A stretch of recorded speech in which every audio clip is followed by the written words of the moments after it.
अरविंद केजरीवाल जी जिस प्रकार की भाषा का प्रयोग कर रहे हैं, जिस प्रकार की उनकी झुंझलाहट है, यह आज जनता से छुपी नहीं है। जहां तक आपदा का मामला है, उसकी सबसे बड़ी संपदा भ्रष्टाचार है। आपदा की सबसे बड़ी संपदा भ्रष्टाचार है। जमीन हड़पना और अपने नाम पर मासूमों को जमीन को ले लेना, यह भी आम आदमी पार्टी के बड़े नेताओं का कारोबार रहा है।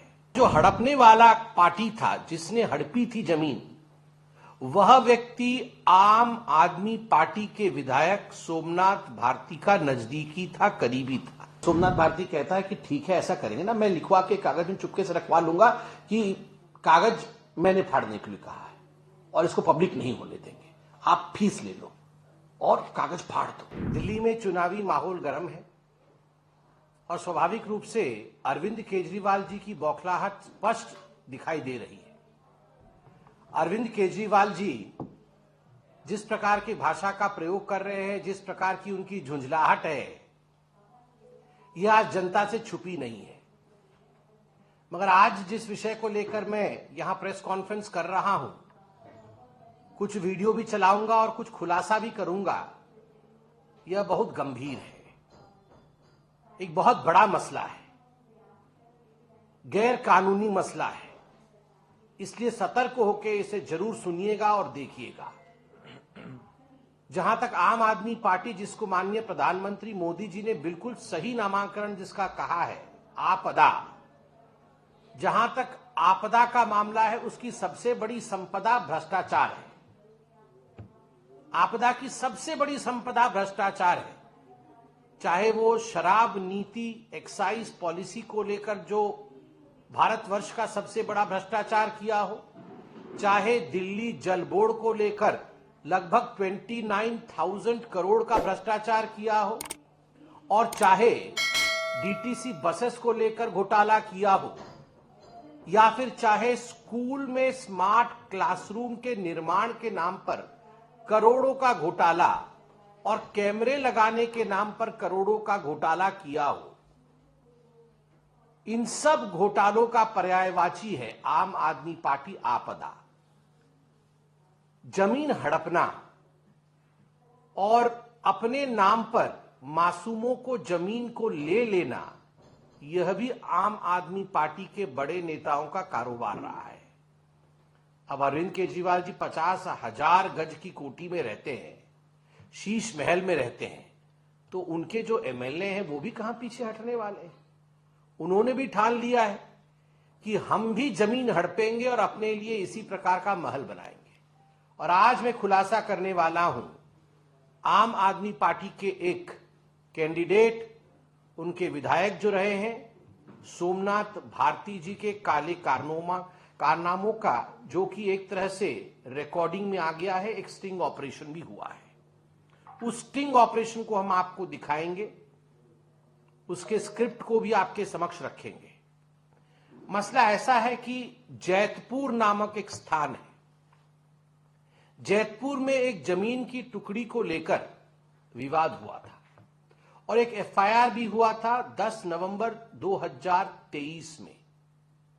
और मामला यह था कि जमीन जिसकी है उससे जमीन हड़प ली गई थी, और जो हड़पने वाला पार्टी था, जिसने हड़पी थी जमीन, वह व्यक्ति आम आदमी पार्टी के विधायक सोमनाथ भारती का नजदीकी था, करीबी था, एक तरह से उसका प्रॉक्सी था।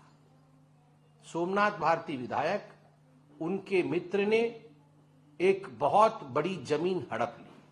अब सोमनाथ भारती जी वकील भी हैं, किस प्रकार से अपने ही बोले हुए प्रॉक्सी द्वारा जो जमीन हड़पा गया है, कैसी उसकी रक्षा की जाए, इसके लिए वो तत्पर थे।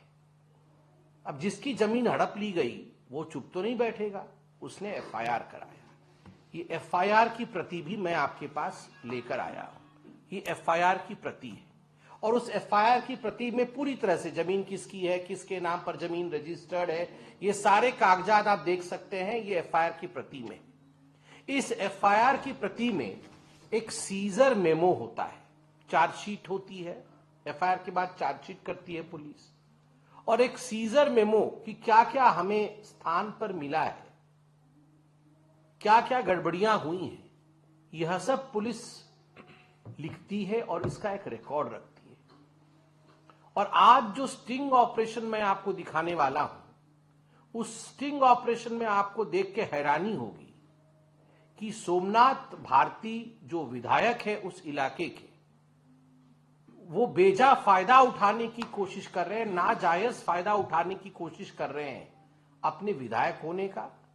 और जो इन्वेस्टिगेटिंग ऑफिसर, जांच अधिकारी है, उस जांच अधिकारी को हिदायत दे रहे हैं कि तुम चार्जशीट दाखिल होने से पहले जो सीजर मेमो है उसको फाड़ दो। तो ऑफिसर बोलता है ये तो ठीक नहीं होगा, मैं कैसे फाड़ दूं? ना मैं बोल रहा हूं तुम फाड़ दो। तो ऑफिसर बोलता है देखिए ये केस बड़ा पेचीदा है, इसमें आपके व्यक्ति ने जो काम किया है उसने बड़े ही घटिया क्वालिटी का काम किया है, मतलब उसने भी काउंटर फायर दिया होगा, उसने भी कुछ कागज इत्यादि सबमिट किए होंगे, तो वो सब फॉर्जरी के हैं, वो सारे फॉर्जरी के हैं और साफ साफ मालूम पड़ रहा है फॉर्जरी के। तो अरविंद केजरीवाल जी के मित्र सोमनाथ भारती कह रहे तुम इतना लॉजिक क्यों लगा, आप तो लॉजिक में जा रहे हो। तो पुलिस अधिकारी कहता है अरे लॉजिक से तो काम करूंगा, अब लॉजिक को तो छोड़ नहीं सकता हूं। तो पुनः ये कहते हैं तुम वो लॉजिक भी छोड़ो, मेरे कहने पर काम करो, एक काम करो फीस लो और बात को भूल जाओ। आप सोचिए, एक विधायक ये कह रहा है जांच अधिकारी से कि तुम रिश्वत लो और बात को भूल जाओ, उसे दबा दो, और ये पब्लिक डोमेन में या पब्लिक अकाउंट में नहीं आनी चाहिए ये कागज।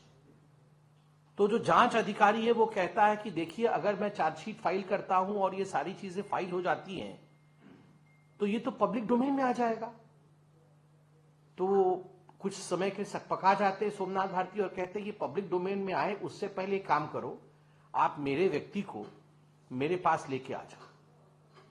तो जांच अधिकारी कहता है कि वो आपका जो मित्र है वो तो मुझे धमका रहा है कि अपनी आयोगी की तरह करो, ज्यादा सियाना मत बनो, तुम आयोग की तरह बिहेव करो। तो सोमनाथ जी बोलते यही तो यार उसकी गड़बड़ी है, थोड़ा बोलता ज्यादा है मगर उसे बचाना है, थोड़ा बोलता ज्यादा है वो मगर उसे बचाना है, तुम उसे मेरे पास लेके आ जाओ, हम तीनों बैठ जाएंगे। 3 यार, उनका तो खैर सब कुछ 3 यार वो बैठेंगे, शराब घोटाला भी किया है, हम तीनों बैठ जाएंगे और फिर आपस में बात करके इसको सलटा देंगे और कागज भी फाड़ देंगे। तो आयोग फिर बोलता है कागज तो नहीं फाड़ सकते, कागज फटेगा तो सारा इल्जाम मेरे पे आएगा कि जो भी गैर कानूनी हुआ है ये सोमनाथ भारती के कहने पर पैसे लेकर मैंने फाड़ा है, कागज तो नहीं फट सकता है, नहीं तो आरोपी मैं हो जाऊंगा। तो सोमनाथ भारती कहता है कि ठीक है ऐसा करेंगे ना, मैं लिखवा के कागज में चुपके से रखवा लूंगा कि कागज मैंने फाड़ने के लिए कहा है और इसको पब्लिक नहीं होने देंगे, आप फीस ले लो और कागज फाड़ दो।